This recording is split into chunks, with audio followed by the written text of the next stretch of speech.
আচ্ছা, একটা ব্যাপার কি কখনো ভেবে দেখেছেন? আমাদের শরীরে যখন ধরুন সামান্য একটা কাঁটা ফোটে বা কোথাও কেটে যায়, তখন আমরা জায়গাটা পরিষ্কার করি, হয়তো একটা ব্যান্ডেজ লাগিয়ে দিই।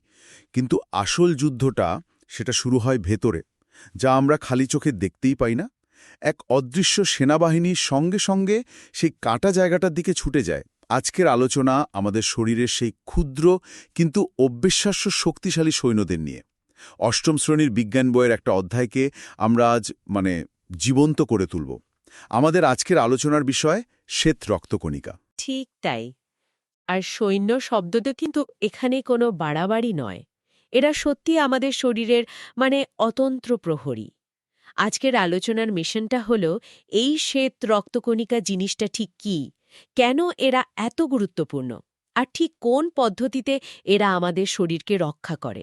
সেই পুরো ব্যাপারটা একটা গল্পের মতো করে বোঝা। আমরা এর অদ্ভুত আকৃতি, জীবাণু ধ্বংস করার ভয়ঙ্কর সুন্দর পদ্ধতি আর এর বিভিন্ন দলের বিশেষ কাজগুলো নিয়ে কথা বলবো। শিক্ষার্থীদের জন্য তো বটেই, আমার মনে হয় সবার জন্যই এই আলোচনাটা বেশ আকর্ষণীয় হবে। চমৎকার! তাহলে চলুন এই অদৃশ্য সেনাবাহিনীর সদর দপ্তরে হানা দেওয়া যাক। প্রথম প্রশ্নটা খুব সহজ। এই শ্বেত রক্তকণিকা আসলে কি, আর আমাদের শরীরের ঠিক কোথায় এদের পাওয়া যায়? রক্ত তো লাল, এর মধ্যে শ্বেত বা সাদা জিনিসটা আসছে কোথা থেকে? খুব ভালো একটা প্রশ্ন। দেখুন, আমাদের রক্তকে যদি একটা খরস্রোতা নদী ভাবা হয়, তাহলে সেই নদীর জলের মতো যে তরল অংশটা, সেটা হলো রক্তরস বা প্লাজমা। আর সেই নদীতে ভেসে বেড়াচ্ছে তিন ধরনের নৌকা বা যান। একদল হলো অক্সিজেন ডেলিভারি ট্রাক, অর্থাৎ লোহিত রক্তকণিকা।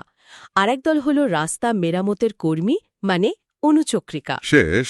আর তৃতীয় দলটাই হলো আমাদের আজকের জিন শুয়ে শ্বেত রক্তকণিকা। বলতে পারেন এই নদীর মধ্যে ভেসে বেড়ানো পেট্রোলিং পুলিশ বোট বা কমান্ডো ইউনিট। বাহ, অ্যানালগটা দারুণ। তাহলে এদেরকে বাকিদের থেকে আলাদা করে চেনার উপায় কি? কয়েকটা খুব স্পষ্ট পার্থক্য আছে। প্রথমত, এদের একটা নির্দিষ্ট নিউক্লিয়াস থাকে, যা কোষের মস্তিষ্ক হিসেবে কাজ করে। পরিণত লোহিত রক্তকণিকায় কিন্তু এই নিউক্লিয়াসটা থাকে না। ও আচ্ছা, তারা তো অক্সিজেন নেওয়ার জন্য জায়গা খালি করে দেয়। একদম। আর দ্বিতীয়ত, এবং আপনার প্রশ্নের উত্তরটা এখানেই, এদের মধ্যে হিমোগ্লোবিন নেই। যে জিনিসটার জন্য লোহিত কণিকার রং টকটকে লাল হয়, সেই শ্বাস রঞ্জকটাই এদের নেই। আচ্ছা, তাই এরা স্বচ্ছ বা সাদাটে দেখতে হয়? ঠিক। আর সবশেষে, আকারে এরা সাধারণত লোহিত রক্তকণিকার চেয়ে বেশ খানিকটা বড় হয়, যেন সেনাবাহিনীর বড় কর্তা বসে আছে আর কি। এখানেই একটা অদ্ভুত ব্যাপার চলে আসছে। একাধিক সূত্রে বলা হয়েছে যে শ্বেত রক্তকণিকার কোনো নির্দিষ্ট আকার নেই, অনেকটা অ্যামিবার মতো।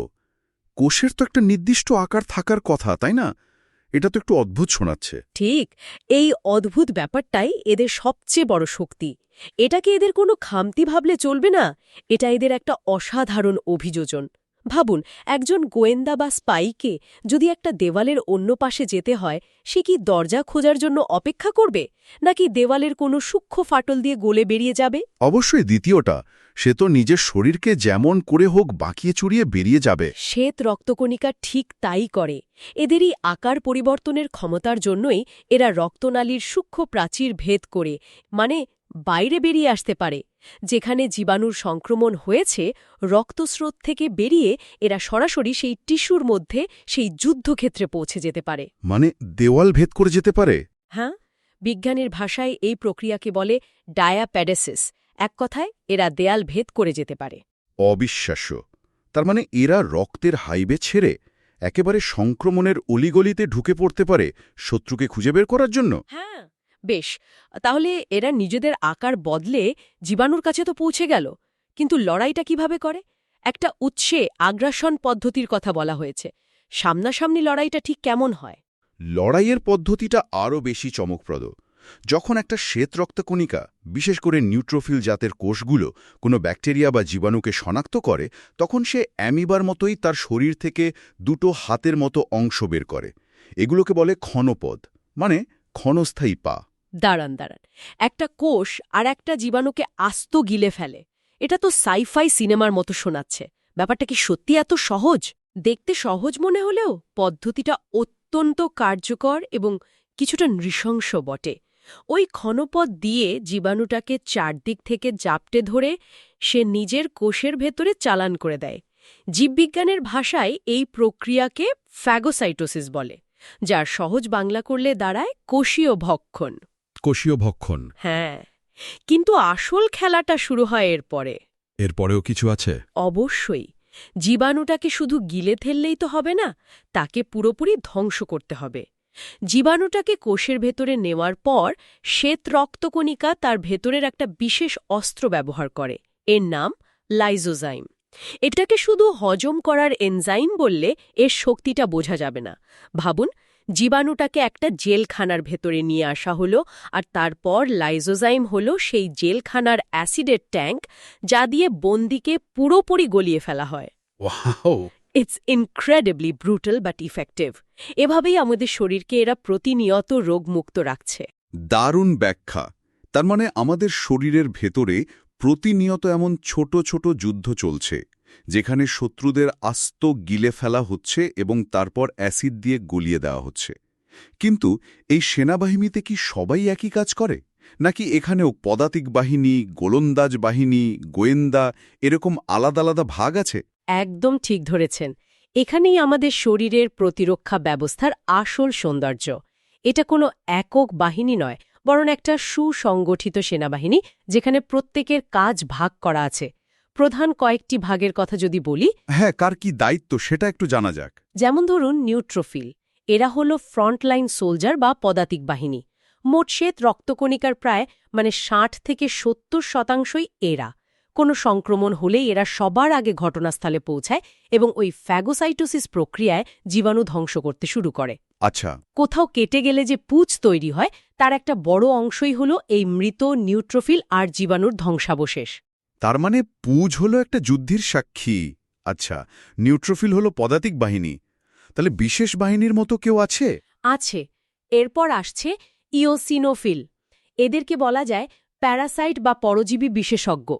আমাদের শরীরে কৃমির মতো বড় কোনো পরজীবী ঢুকলে এরা তাদের গায়ে লেগে গিয়ে বিষাক্ত পদার্থ ছড়িয়ে দেয় এবং তাদের মেরে ফেলে। এছাড়া অ্যালার্জির সময়ও এদের সংখ্যা বেড়ে যায়। অ্যালার্জি, তার মানে যখন ধুলো বা ফুলের রেণুর জন্য আমার হাঁচি কাশি শুরু হয়, তখন কি এই ইওসিনোফিলরা সক্রিয় হয়ে ওঠে? হ্যাঁ, তখন এরাই অ্যালার্জির প্রতিক্রিয়ায় অংশ নেয়। এরপর আছে বেসোফিল। সংখ্যা এরা খুবই কম, কিন্তু কাজটা খুব গুরুত্বপূর্ণ। এদেরকে সেনাবাহিনীর সাপ্লাই বা লজিস্টিক্স বিভাগের সঙ্গে তুলনা করা যায়। এরা হেপারিন নামক একটি পদার্থ ক্ষরণ করে। দাঁড়ান, হেপারিন তো রক্ত জমাট বাঁধতে বাধা দেয়। এটা তো বিপজ্জনক শোনাচ্ছে।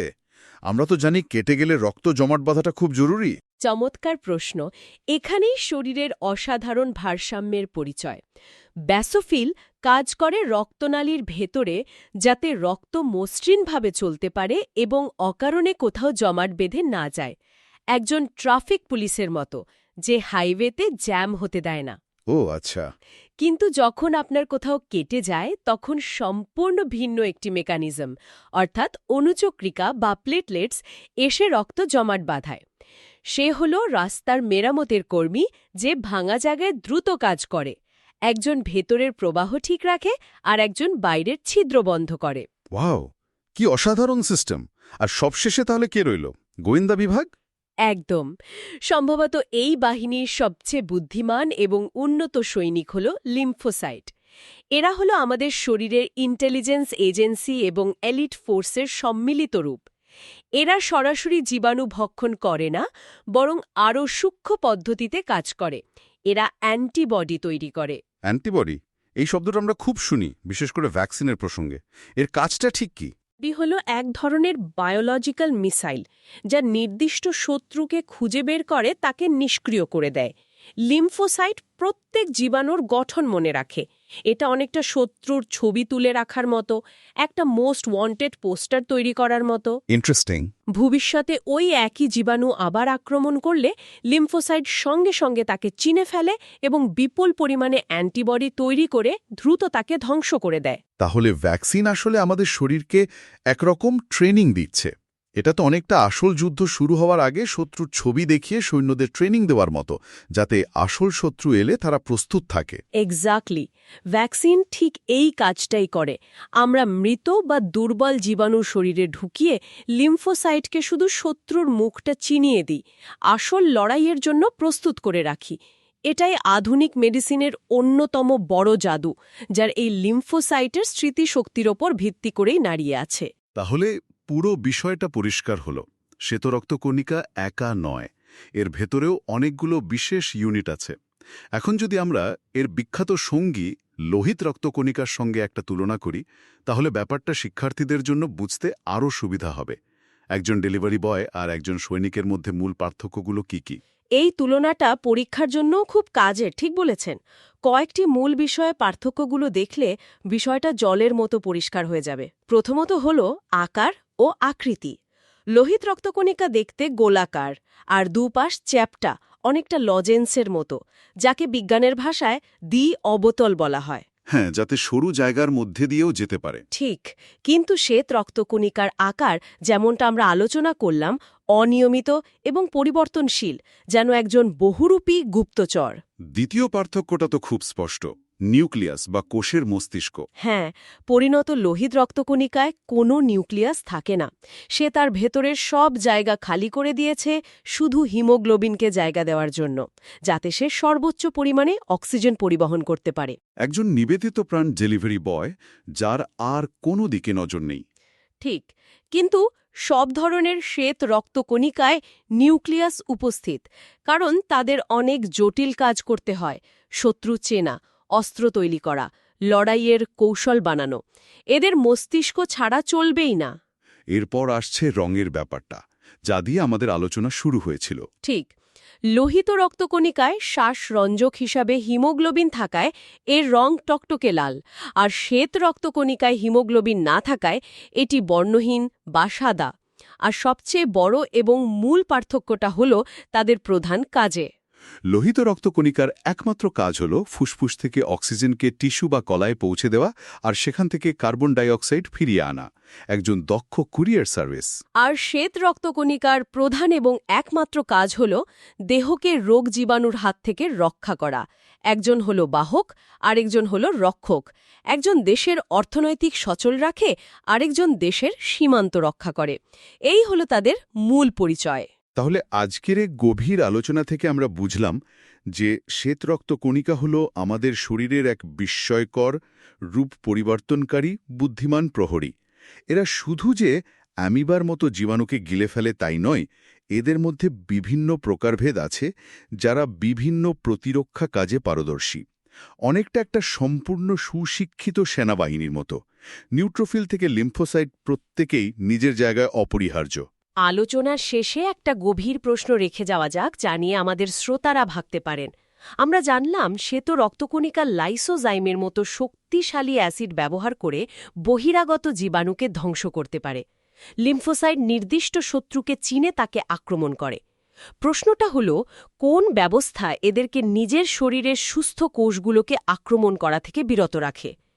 এই ভয়ঙ্কর শক্তিশালী সেনাবাহিনী কিভাবে ফ্রেন্ডলি ফায়ার এড়িয়ে চলে? এই প্রশ্ন আমাদের দেহের আত্মরক্ষা ব্যবস্থার আরও জটিল এবং আশ্চর্যজনক দিকগুলো, যেমন সেলফ এবং নন সেলফ চেনার ক্ষমতা, তা নিয়ে ভাবতে উৎসাহিত করবে।